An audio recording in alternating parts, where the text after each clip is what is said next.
The following is a production of DallasCowboys.com and the Dallas Cowboys Football Club. How about them Cowboys? Go Cowboys! This is Girls Talk, Boys Talk, streaming live on DallasCowboys.com and the official Dallas Cowboys app. Now, your host, Brianna Aldridge. Good morning, Cowboys Nation from Oxnard, California, where Cowboys training camp is starting to slowly wind down. Brianna Aldridge, joined by Christy Scales, Nicole Hutchinson. We had a little yawning going on, Nicole. I think you got to hit the people with a little wake up. Wake up! We haven't heard that in a I'm while. trying to find it, but I'm going to find it. We got to find it. We got so much to talk about. We got a joint practice, another joint practice. New Orleans Saints coming in here today. But we got to start with what broke Sunday, basically. Von Miller, future Hall of Famer, now a Dallas Cowboy. All the tweets that he was putting himself in a Dallas jersey over the summer wasn't just talk. This is a real thing. He's a Dallas Cowboy, and he's already expected to be here today. So what was your initial reaction? I'll start with you, Christy, when that news came out. Not surprised at all. I think a lot of us here knew that had been being talked about at the highest of levels at the Cowboys, and Jerry even hinted at it and alluded to it. And I think that a lot of people were thinking with that opening press conference that Jerry was talking about Max Crosby, but I mean, he even pointed out later in the press conference that would be tampering, but it was Von Miller all along. It's cool because with Von already on campus, and he's going to speak to media later today, going to have a press conference a couple hours before the joint practice kicks off. Now, he won't be participating in today's practice. Shotty made it clear yesterday during Shotty's press conference that it'll be a ramp-up period for Von, who hasn't been in any camp or any part of a team's off-season program. So, but I am biased. Okay, I'm a Texas A&M Aggie, proud Texas Aggie, just like Von Miller. So I've been waiting way too many years for this to finally come to fruition, that our DeSoto guy and our Texas Aggie would become a Dallas Cowboy. Man, I was actually taking a nap when this happened. I was saw that sick. tweet. I was so pissed because I woke up 30 minutes after it happened, like the Mr. Crab emoji. But it's funny because I remember talking to Stephen Jones during the broadcasted practice for the Cowboys, and he was telling me, I asked him, what's the progress, you guys are making with adding new players to the roster. He was like, we're making progress. We're talking to teams. And they were looking to add edge rusher, thinking about cornerback, linebacker, and what do you know? They add Von Miller, a guy who's in his, 16th year in the NFL, two-time Super Bowl champ. I mean, this is someone who Shotty mentioned a lot of the younger guys can learn from. Guys like Malachi Lawrence, Donovan Ezeraku. I mean, you're getting a guy that had 9 sacks in 2025, and he's 37 years old. You had somebody last year, Jadeveon Clowney, who had 8.5. So if you're getting 9 sacks, like he had mentioned, he can roll out of bed and get 8 sacks out of his sleep. Sign me up, man. Yeah. Sign me up. Yeah. He had more sacks last year for Washington than the 2 remaining Cowboys leading sackers, because as you mentioned, Clowney was first for Cowboys, but he's not here anymore. Yeah. So James Houston had 5.5 and Kenny Clark had 3. So add those 2 together, and Von Miller still had more than that last year. I will say I was surprised just diving deeper into Von's more recent numbers, not just his career numbers, but specifically number of snaps. Yes. And a lot higher than I anticipated, like over 370 snaps last year. So it wasn't just a thing where he's coming in and and all 17 games, by the way, as well. Not where he's coming in like 10, 15 plays a game, and just situational kind of things, but really a main part of the rotation. And so I don't know that he'll have to play that much this year for the Cowboys. Right. Maybe he can do a little more spot duty, and certainly early in the season, because ramp up, you're 37 years old. It's going to take more than a week and a half to ramp up. But wow, what an addition. And he's going to be so excited playing in front of family, and just I'm sure he feels like it's a brand new day. 100%. No. no. Kind of add to Chrissy's point. I'm sorry. He did play the third fewest snaps in Washington last year in his entire career. And Shadi did mention yesterday that you're not going to see him go out there and play 60 snaps a game. No, like it's going to no. be situational. They don't need him thing. for that. You don't need him for that. But it goes back to also, I mentioned this yesterday. Isaiah said they now have a team full of we's, so to speak, right? They want multiple guys that can bring multiple things. You can get production from now 8 different guys in that room rather than just having a star pass rusher who can get to the quarterback. So you're now getting multiple, basically. So I love that. And it's crazy because what were we saying with our first podcast? It's like, oh, I don't know about, linebacker. Of course, we're, that's combining inside and outside. And now it's like, oh, boy, the defensive line, that's their strength. And they've added to the secondary. And some of those guys, you can see them coming on in camp. And now it's like, oh, linebacker, pass rusher. Yep. Jerry Jones hit on that yesterday when we heard from him after practice saying, I'm a lot more excited right now about this team than I was when we started training camp. Yes. And that's just because he keeps adding. We heard from him and Schottenheimer, who both said, we're not done. There could be more, to come, which is, I think, speaks for itself that they are taking this, they're adding as whatever they can. I think, too, taking care of Quentin Williams so early. Yes. That makes for these signings more possible. Right. So shout out to the Cowboys front office for getting that done. I know that was a kind of some breath of fresh air there, getting that and not in a dramatic fashion, and with all this kind of craziness that all Usually sorts happens. of drama that hangs over the team and stuff. It was just a down to business approach and got it done. And I love what you say, Nicole, about Jerry saying that he's happy with his team. And I think it was in the context of not only the addition of Von Miller, but what he's seen from the young guys. I think he meant like the entire team, and especially the defense. And this is kind of putting words in Jerry's mouth because he didn't mention specific players, but to see Revel having a good camp, right? Mm-hmm. And to see Malachi Lawrence show flashes, things like that. So I believe that Jerry was talking about not just the defensive unit and not just the addition of Von Miller and getting Quinnen re-signed, but the whole team. How much do they now have in available cap space, Christy? I'll have to look at that because they had generated another 13 with Quinnen. But 18. My math is also bad. Okay. So, okay. I'll look. Let me take a look during the break on that. Yeah. So getting back to Von Miller here, I mentioned to Chris, I was thinking about it, man, this is going to be my third time kind of covering him. Of course, I was a baby when I was in Colorado Springs, just getting my feet wet as a sports reporter. And then shortly after I was there, the trade happened. Obviously, we went to LA and had a lot of success, got his second ring there. And then I did get to spend more time in Buffalo right after they made that blockbuster deal, and Brandon Beane signed him there. And he was a force. Did exactly what they paid him to do, and then ended up tearing his ACL, his second one of his career. Saw him really go through that slump. But when I would say towards the end of the contract, of course, the team at that point had already invested so much money. They weren't getting the production that they originally got. You knew that they weren't going to bring him back. But I will say after coming back from the injury, towards the end, you started to see flashes of the Von Miller you saw in the beginning. So I'm actually really excited to kind of see what he has. And I heard from one of the coaches that worked with him in Buffalo say, for those who are saying Von Miller is washed, let's just remind everybody he was a top 20 pass rusher in the league last season. Oh, yeah. I was watching his film yesterday, and I was just like, my goodness, this man one hand stiff-armed a tackle and still got the sack. It's actually nuts at how people say, "Oh my God, he's not the same." I think he still has that little nice step, right? I think Dan Quinn actually spoke about him yesterday. He still has that nice bend to be. I don't want to say old, but he's not old. But NFL, he's NFL old. NFL old. He's older than the current defensive coordinator, which I think is right.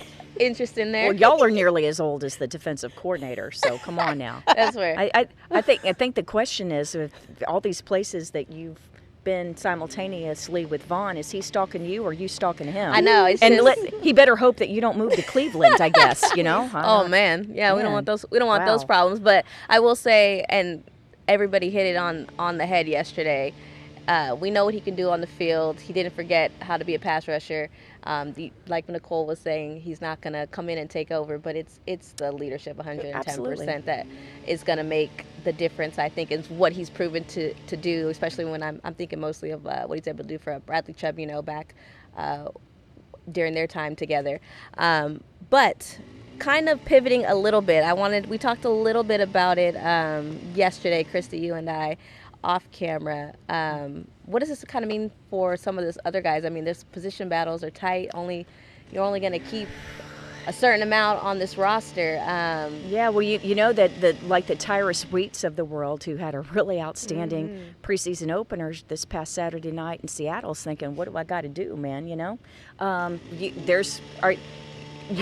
either expand outside linebacker by one on the 53-man roster, or you're going to lose a guy who's got a lot of, some of these younger veterans, the Tyrus Wheats of the world. This is his second swim through the Cowboys. Sam Williams, he's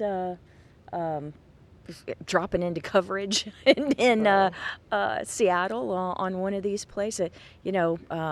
Marist has changed positions and basically playing the outside linebacker, the pass rusher there. So it's going to be very interesting. I think that a lot of us coming into camp, I'm talking about media, just the way that we talk, and everybody has to start, they start cutting the roster before the first practice even happens. And it's like, ooh, we're going to keep 10 or 11 defensive backs. And, everyone was assuming that you'd go a little bit shorter at linebacker. But heck, now, as we said just a few minutes ago, I won't say embarrassment of riches, that may be a little strong, but you certainly have added a lot of depth to that group, and what you had, that the younger guys had been playing well this first few weeks of camp. I'm glad you brought up the preseason game, because we haven't been able to sit down and talk about anything since that happened. Since we're talking defensive side of the ball, Christian Parker getting his feet wet as a play caller on the sideline. You saw a lot of good things from a lot of different people. What stood out? I guess, who was a standout maybe to you, Nicole? I think for me it was Julius Wood. Okay. Having a nice goal line stop there. I needed to see a little bit more from the defensive line. There was a slow start there, especially that first drive, giving up what I believe was an 18-play drive. That was a very long drive. It took up literally almost the first quarter. And penalties on that as well that extended it. And it's no knock to Kalen, because again, he's still learning too. We have to give him credit. He is now been under 3 different defensive coordinators. He told me it's really just about my confidence. I haven't had a coaching staff that's poured into me like this coaching staff has, and now it's just about learning fully the scheme that he's now playing in. So I'm trying to give him grace. Love the guy. But in terms of the defensive line, it seemed like they were just all over the place. There was one play where they were just getting moved off the ball, opened up a wide open running lane for Seattle's quarterback at the time. I just felt like they didn't play as nice and clean to start, but over time, of course, Christian Parker kind of settled in. The defensive line settled in. The linebackers played, I thought, really well. Justin Barron have a nice run stop to the sideline. They were running sideline to sideline. I thought Reddy Stewart had a nice game as well. I asked Shoddy about him, and he was just talking about how he's had a nice camp. And, BT Jordan actually took credit for his nice half and a sack with Tyrus Wheat. But he said that, Reddy's doing everything right. His communication's there, his motor's there, his effort's there. So, I saw some good things, honestly, especially in your first game, calling a game for Christian Parker. I thought it was pretty solid. Now just build over and translate that into this week against Arizona. Yeah, and it was just solid logistically with the play calling and the substitutions for the most part. I think there was one time where it was a little bit of a fire drill when Seattle made a quick personnel change pre-snap, and the Cowboys were trying to get matched up. Happened a couple times on special teams, but that's kind of normal for preseason. But just the way the assistant coaches that were on the sideline were working, I thought the communication was good among the coaches, which meant that it was so much better with the players out on the field, and that was noticeably different from the entire season last year. I think Tyrus Wheat stood out to Okay. me. I'm so glad that, Nicole, you mentioned Reddy Stewart because he did have a good game. And we have to remind ourselves that when he joined the Cowboys last year, they were having to play him at corner, and mainly that slot corner. Yeah. And he's been working primarily at safety here. In fact, there was one game last year where he had to play safety just because of all of the injuries that were happening, like with Wanye Thomas and things like that last year. So Stewart has had a very, very solid camp. I'm glad it manifested itself on Sunday. And Justin Barron is another one. And Curtis Robinson. Oh, man. He was the green dot most of the game on Saturday night. He's a veteran guy with a lot of experience. And, he was just, he was kind of in command out there, right? He was keeping all the guys, not just making the calls, the green dot, getting the calls from Christian Parker, but you could tell he was just kind of a stabilizing force when it got into the second half. And some of the third and fourth string guys got out there. That's credit to Christian Parker because Curtis Robinson had mentioned that like the way that he relays the calls is so clear. He literally tells you. It'll be like three-word calls. Three-word calls, but he's explaining like, hey, tell this person, do this, tell this person, be there. So I thought that, hey, that's credit to Christian Parker getting those guys lined up where they need to be. Yeah, and Curtis is a real, very steady Eddie and just real intelligent, very well spoken. And some of these additions that were made in the offseason, some of the veterans, free agents that were brought in, and of course Curtis played alongside Dee Winter out in San Francisco, so they know each other. But there's some under the radar, non-flashy additions this offseason that are really going to pay off once regular season gets going. Yeah, that defense, outside the opening drive, they didn't really give up too much. I liked the way they were able to recover when they did make mistakes. That's something, again, a trend that we didn't see too often last year, even going back as early as the preseason, So it's pretty impressive stuff, something to start off. I know it's very early in the season. We get it, but this is what you want to see in the preseason. Schottenheimer talked about it, liked a lot, plenty to clean up, and that's just where we are. And we'll get to the joint practice, hopefully, here at the end of the show, kind of talking about what we hope to see. But before we get into the joint practice, when we come back on Girls Talk, Boys Talk, we're going to get to the other side of the ball and what we saw offensively in Seattle.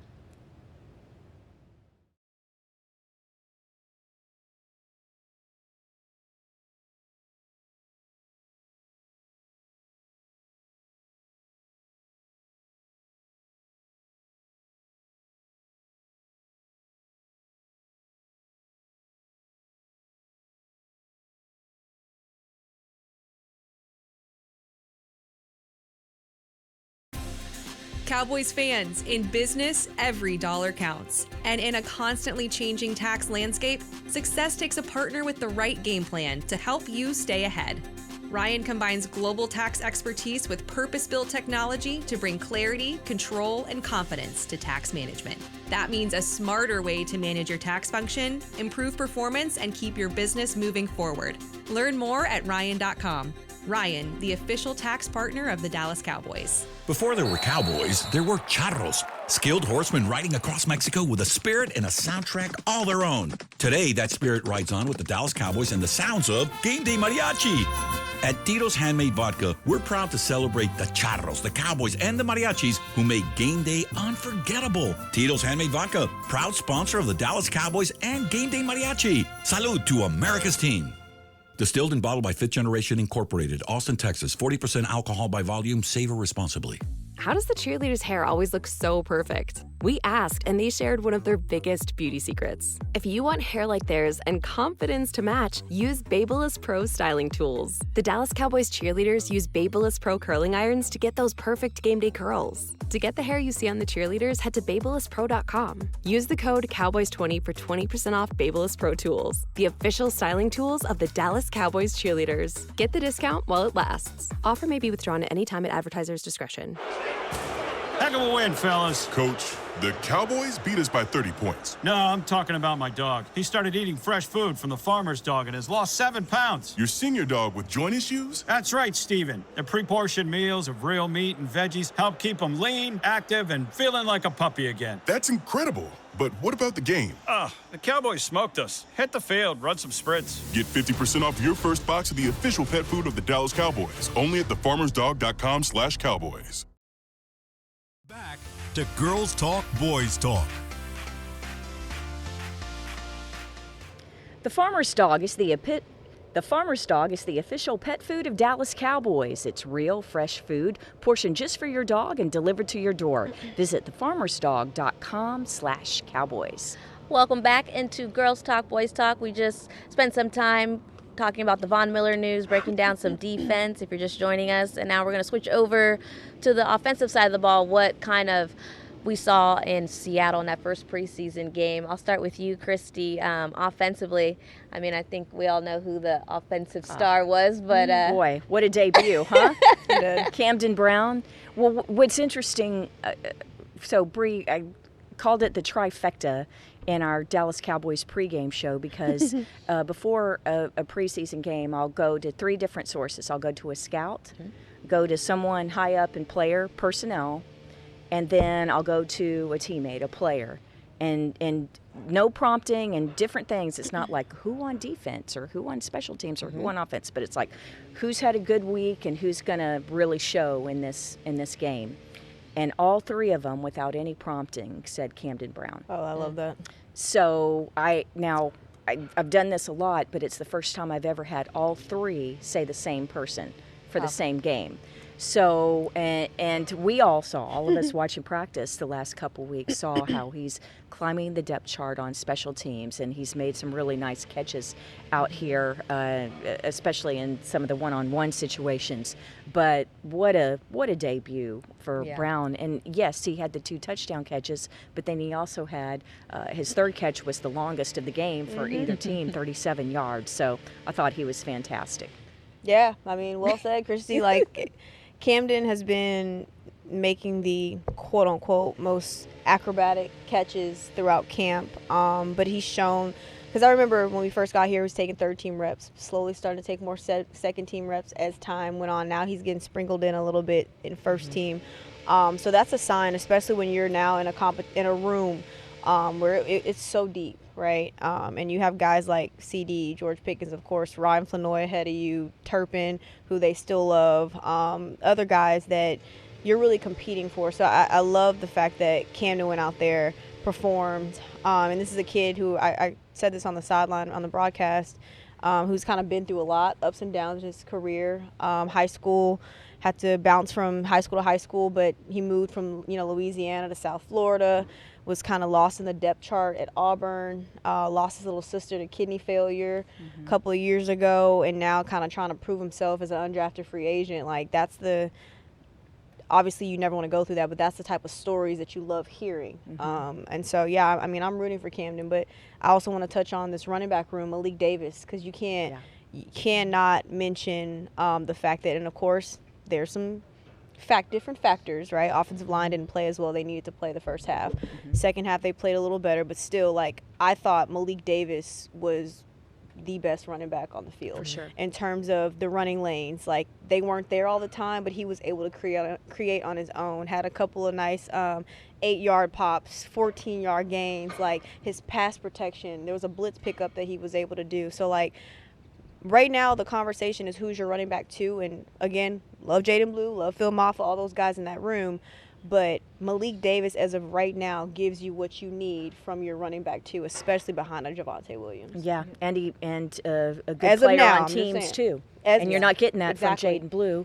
And, of course, Phil Moffa didn't get to finish the game because of the rib injury. I'd like to add one more thing about Camden Brown, if I may. Yeah. And that is after his that first touchdown catch, the long one, right? So you think he'd get back to the sidelines and, man, the veterans, they're going to be dapping him up and it's going to be crazy and it's going to be so much fun. He's going to celebrate. No. You know why? Because his tail was out on this field in kickoff coverage. Why is that significant? Because, as I said, he has been rising the charts on kickoff coverage. Yep. And if you are a 5th or 6th wide receiver on an NFL team, if a team keeps 6, you have to play special teams and contribute on that. If you're the 2nd or 3rd running back, Malik has a big lead on the other guys because of his ability to play special teams. He's going to be a core guy for teams, is my prediction. Yeah. And so so I'm kind of looking on the sideline like, oh, Camden, because they always take the footballs and they save them. The equipment manager, teammates will get the ball to the equipment manager. Dylan will take it and he'll put it in the trunk, and they save the touchdowns or interceptions or fumble recoveries for the players so that they have a keepsake, especially a rookie and their first ones of their careers. And so I see the football, but where's Camden? It's like, there's number 6 out there on kickoff coverage, and I was happy because it's like, good. So he didn't get the celebration, but more important, he got the rep. Yeah. There's a comment in the chat. Do you mind? Okay. Someone says acrobatic catches are great. Just stay consistent, and I think that we can all agree. Like, absolutely, we need him to do it again. However, do y'all think that Camden needs to be sat, or y'all need to see a little bit more? Well, I think that especially the one-handed grab on the 2-yarder from Milton, that was out of necessity. That was out. I didn't think that either one was trying to be like flamboyant. Absolutely not. And I get your point. I think you're absolutely right about sometimes these the form that they use. If you watch some of these warm-ups or when they're joking around and everybody wants to be OBJ, right, like that, or heck, you go watch the youth games and they're all trying to one-hand it and all that kind of stuff. I don't really see that as an issue with Camden Brown. I think that technique and form are important. Running through the catch, not leaving your feet unless you need to. I think he's doing everything the right way. You just want to continue to see him, like Schottenheimer says, stack the good days, because that wide receiver room is pretty deep. And even though, the other guys didn't get touchdowns, Jonathan Mingo is still in the mix here. And what did Schottenheimer say yesterday about Mingo? It was chasing the guy down on the kickoff, right, from way behind, and that was Mingo who was running and caught him. So I'm not gonna lie to you, I've never seen Mingo run that fast. Yeah. I'm sorry. I know I say that. That makes a stronger impression on the coaches than a catch. Yeah. The wide receiver 5 spot continues to be more intriguing as, again, we're winding down, we're heading back to the Star. There's only a couple more opportunities, so I'm really interested to see how these last 2 preseason games go, how today goes in the joint practice. And Chrissy, I kind of had a question for you because Nicole had pivoted to the running back situation. I heard someone on the sideline when we were watching them in practice yesterday, like, man, Malik Davis is not going away here. No. You have so much, see the potential in Jaden Blue. He's been a topic of camp because you want to see the kid you drafted, right, for this team to kind of start to take that step. But when Malik Davis is making the case and you're seeing some of the other pieces, Christy, realistically, how many running backs is this team do you see taking? I know it's a little bit of a prediction here, but typically, like... No, I think it'll be similar to last year, but I can see where Blue makes the 53-man roster but is not active on game day, like much of last year. A lot last year, I was going to say. Yeah, because you got 53, but 6 got to sit. And if he's not going to be able to help you on teams, and someone like Malik can or Maffa, Maffa's better on teams, I would say, right now than him. But at the same time, Jaden Blue, he's on offense, he's that home run threat, with that speed. And if they actually really do run screen passes this year, which would be amazing. So, and he's just, I will say that when I've talked to people high up on special teams, they would say that there is still much work for this young man to do. Am I saying it nicely enough? That's fair. That's fair. And I mean, I think we're all a lot more here work. And say, like, we're rooting for Jaden Blue, like all the guys. Absolutely. I mean, we can't help it. Absolutely. But I think at the end of the day, Malik Davis has stacked good days. He's stacked seasons for you, for the Cowboys. And I was asking Derek Foster about, like, Malik Davis, and his story, and he was like, man, like, people got to stop taking him for granted. Like, he was like, we take him for granted just to the fact of, like, he got cut 5 times from this team, and has always proven that he can produce at this level. Like, and so I don't know. Yeah. Right now, I'm sold on Malik Davis until further notice. Yeah. Of course, rooting for guys like Jaden Blue, Phil Maffa, Abonaconda, because co- he had somewhat a yeah. decent game as well. But Rib right now, injury, though, Malik yeah. Davis is giving me consistency. So. And Corbin has shown Corbin some has too. flashes and the little opportunity he's had. He's a guy who can really take advantage of this joint practice, you know? That's fair. And honestly, is it more to secure a spot on the practice squad? Heck yeah. That's yeah. nice living. Sign me up for 500. Yeah. What? 500K? 300K? Whatever it is. 240, but Same. yeah, 244. That's enough. It's for enough. me. It's enough to get by. Sign me up. Switching over to a true backup quarterback battle that is happening in Oxnard, and I don't think, personally, who's going to take that job behind Dak Prescott became any more clear after the preseason game. I think that decision became a little bit harder, if anything else, because if you look at the stats between the two QBs, between Sam Howell and Joe Milton, it was pretty much neck and neck.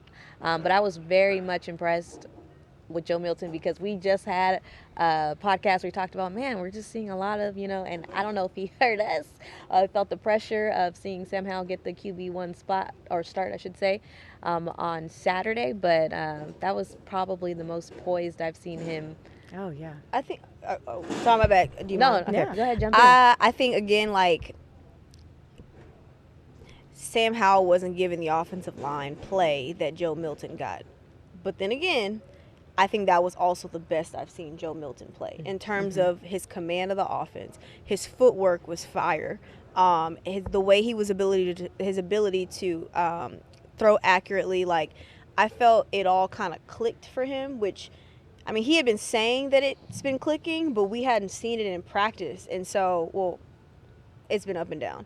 But we hadn't seen it consistently to the level where we saw it on Saturday against Seattle. And so that was nice to see. We saw him maybe take off 3 times, I believe, and, carry the ball. But, other than that, I feel like he commanded the offense. He demanded presence, and they had to respect his arm, for sure. Yeah. I loved it.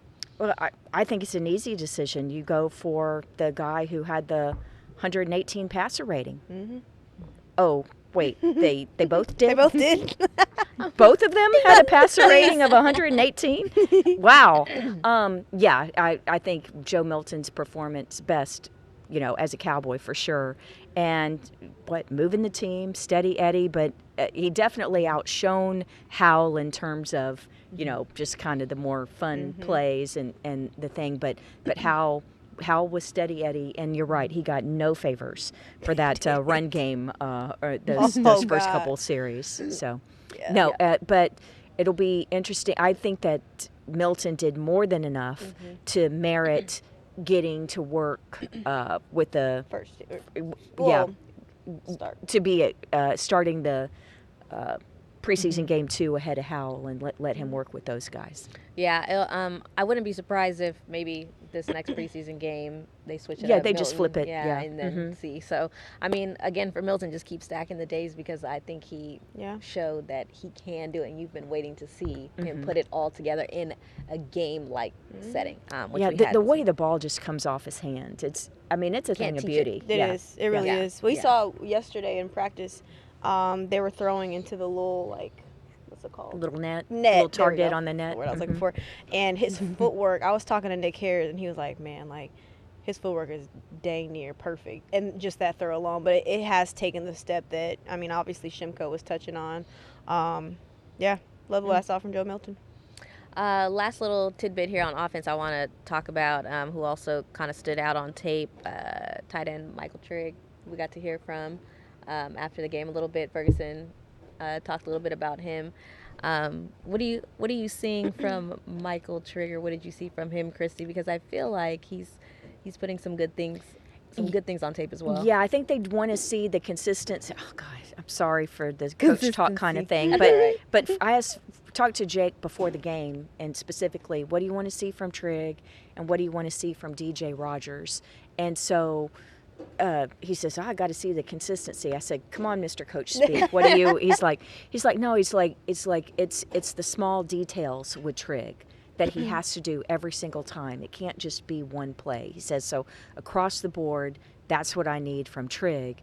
And for DJ Rogers, who is a much better blocker than Trigg, Jake said, I want to see from him physicality after the catch, right? So being able to generate some yards after catch and just being more physical after the catch. And, of course, didn't really get that opportunity in the game for Rogers. But, yeah, that's why, Nicole being on the sideline in preseason, that's what's fun is you can, with the veterans not playing, you can go up to them and really get some inside scoop on that. So I thought that was interesting that Jake was less concerned about the nitty-gritty fundamentals of Rogers and more what happens after the catch. Yeah, I think shows how far advanced one is over the other. Absolutely.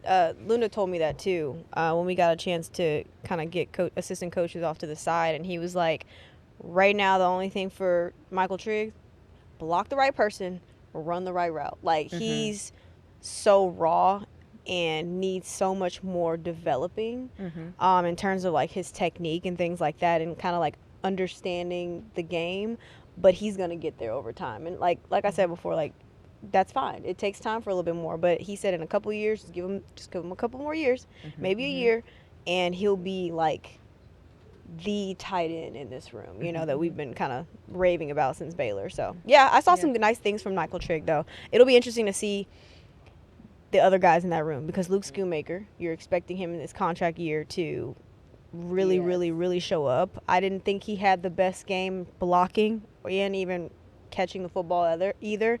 So, I mean, that tight end room is going to be a lot of fun to watch, to see like where everybody kind of stands. Of course, Jake Ferguson's your guy. Brevin Spanford, as of right now, is your tight end number 2, but that 3 and 4, really 3 spot is kind of up for grabs, for sure. Yeah, how the worm turns in a year where Flanoy and Spanford are battling for jobs last year, and this year they're like, oh, solidified. Yeah, solidified. Yeah, take a break. You don't have to play. Right. You don't got to. You don't got to suit up. Wild how things change. But definitely some competition on the offensive side of the ball to look out for today in a joint practice that we're going to break down just a little bit right after this next break.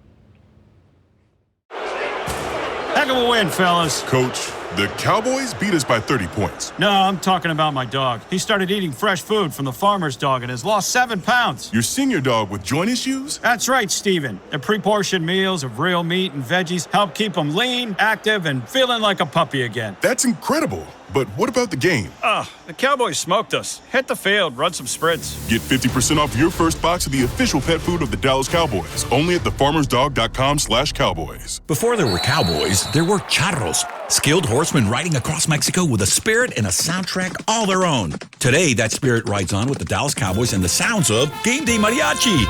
At Tito's Handmade Vodka, we're proud to celebrate the charros, the Cowboys, and the mariachis who made game day unforgettable. Tito's Handmade Vodka, proud sponsor of the Dallas Cowboys and Game Day Mariachi. Salud to America's team. Distilled and bottled by Fifth Generation Incorporated, Austin, Texas. 40% alcohol by volume. Savor responsibly.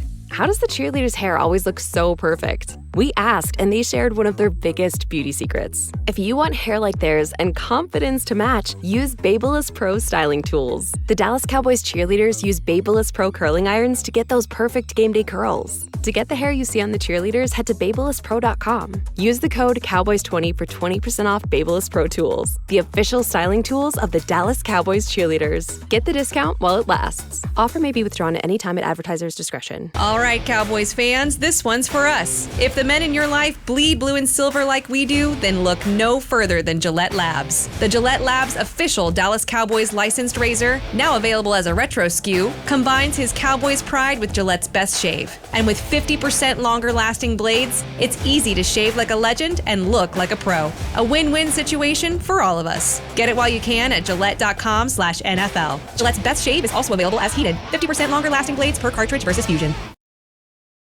Back to Girls Talk, Boys Talk.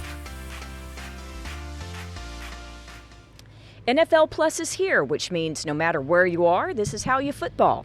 Get live, local, and primetime regular season and postseason games on your phone or tablet, plus game replays and more. And right now, you can get NFL Plus Annual for just $39.99 or NFL Plus Premium Annual for $79.99. That's 20% off for a limited time.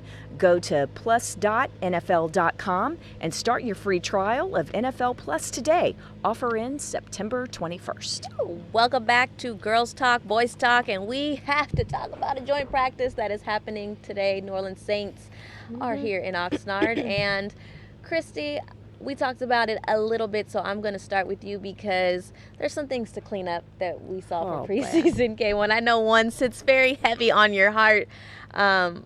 Yeah, let's just get into it. Well, the penalties on Saturday night, and I'm not picking on Kalen Carson, who had 3 by himself, or Marcellus Johnson, who's battling as a third-string offensive tackle, but special teams, come on now. The number of penalties on special teams, that was a carryover from last year, and I know that's the hardest thing in preseason is to manage these special teams units where you've got guys who didn't play it in college, now they're having to play it in the NFL. You've got guys like Maffa going out with injury, so now someone's got to come in for him. It's tough. It is a fire drill on nearly every play, but it cannot continue to happen. It cannot happen in the regular season this year the way it did last year. They're going to have to win special team phase of the game, and they didn't do that so many weeks last year. So that's what I was unhappy about coming out of the first preseason game is you didn't see any improvement there. And yes, I get it. It was backups. But that's one reason why a joint practice, having a second one today against the fact that there's one today against the Saints is important because you can't control who gets reps and how many special teams opportunities you're going to have in a preseason game. Heck, you may only make them punt once or twice, or you may only score once and have only 2 kickoff returns. Kickoff coverage didn't get many opportunities on Saturday night until there were all those penalties and they had to run, 30 seconds after they just ran down. But but they can control that. They can control what they're going to do and control who gets which reps in special teams. And because that's going to determine who's on the bottom of the roster, that's why today is such an important thing for that phase of the game. Yeah, I mean, don't get no better than that, Christy. But also in terms of special teams, it's not the full reason of why Trayshawn Holden was waived, but it doesn't help to kind of help your case to stay here when you do make plays like the play he made on special teams, the muff punt. Come on, man. I think you're right that he had been passed in the pecking order at, not just by Camden Brown, but Hudson was getting more work. Yeah, that's fair. But special teams, I mean, Shadi mentioned yesterday, we had a very, very long conversation. Sure it was. Because it wasn't good enough. So, special teams, your unit last year, which the year before was one of the best in the NFL, and last year it kind of decreased or declined. So kind of? Yeah, I was trying to be nice. It was not great. And so to come out there and even your backups, like, I get it as the backups, but at the end of the day, like, it should be no drop-off. Like, we're at the stage of if your offense, defense, special teams starters are elite, and that's a stretch for special team starters, we don't know. But, if they're elite, then there should be no freaking drop-off for your backups, period. Yeah, and there's no excuse for an illegal formation. Not at all. I'm sorry on it. Alignment, assignment, execution. Hard to execute when someone's blocking you all the way downfield or you got 2 guys on you, but there shouldn't be an excuse for I think Christy should alignment, lead the next special assignment. teams meeting. I think she has a message for the team. Yeah, I think. I think they got the message from the staff. Yeah, that's one of them. But you mentioned it, Christy, about taking advantage of these joint practices. They're almost more exciting, if you will, when you're talking about the first team reps because these aren't the players that you're going to see in the preseason. I know some of our viewers from CBS 11 were a little bit disappointed, which we knew Caleb Downs wasn't going to be out there for very long. I think he had 8 defensive snaps and ball didn't really go his way. Yeah, he was slated for 6 to 8, and he got 8. Here's the sad thing. There was only half of the first series because you had, a 16-play series that you gave up the beginning of the game? Yeah. I'm sorry. I looked up and was like, dang, he's already on the sideline? Okay, that's great. We didn't get much. But, yeah, I mean, like Christy said, they told us before that he wasn't going to get much burn. But, like, at the end of the day, I was still expecting to see a little something. You got nothing. Well, you'll see it today. And he was playing safety. He was playing back. It's not like he opened in the slot, so it was mostly, I think he had 1 or 2 plays in the slot, but mostly was back. Mostly it was safety. Yeah. So, I mean, that's one thing that I'm looking forward to kind of see him going against, again, another team today. What are you guys looking most forward to? Like, I mean, the run game. I want to see the run game improve, and that's on both sides of the ball. Yeah. So that, I want to see the receivers in one-on-ones. Well, not really one-on-ones. Forget that. Team periods. I want to see Camden Brown if he's able to do what he did, against the Rams. He had somewhat of a decent day in practice earlier this training camp. I mean, this is going to be another test for you. Like Shadi said, it's going to be a similar format as well. So we'll get what I think it was it was one-on-ones to start last time. I'm trying to think. And then it was right into team periods. Yes. Can't remember the exact order, but it'll be a lot of teamwork for sure, from what I remember. Yeah, and I agree totally with Nicole in terms of the run game, and especially offense run game, that it was very slow to start. I'm talking about the starters here in the joint practice against the Rams. Yeah. So let's get off to a faster start with that. Facts. Yeah, I agree 100% with Nicole's first point about the run game, because I kind of started on offensive side when we were visiting with the Rams, and it was some ugly stuff happening over there. So if you could just see them starting, just open up some lanes, see a better day from Terrence Steele than we saw, because he was very much struggling in that joint practice. But I think this team overall, it's how we started the show, talking about how they're in a good spot. And if you want to compare it to this time last season, it's totally different. With the veteran depth pieces, I should say, that you have on defense in multiple spots now. The offense, picking up the foundational pieces and being able to now talk about how deep and true this wide receiver competition is, because you mentioned him, Trayshawn Holden. That was a camp favorite at the time. Last year he was the darling, and I think it's kind of funny how it always changes. I always call it the preseason favorites. I think Camden Brown is definitely much in the league, and all the writers were saying, hey, we've been telling you about Camden Brown all training camp, you guys just weren't listening. But I think it's a big deal when you're not only seeing it at practice, but then when you're taking true advantage of it when you're going into the preseason game, which Cowboys have 2 more to do, and then obviously today is a big day. And then, ladies, we only got 1 more of our podcast in Oxnard, and we're back to business at the Stars. We have to start packing by the end of the week, and then head to Phoenix on Friday for the second preseason game at the Cardinals on Saturday night. Yeah. And then we'll be back home. But that's why today is so important, because it's the last really good substantive work for the starters, because they're not going to play these last 2 preseason games. But to get a second joint practice, I think is really, really great for this team. Agreed.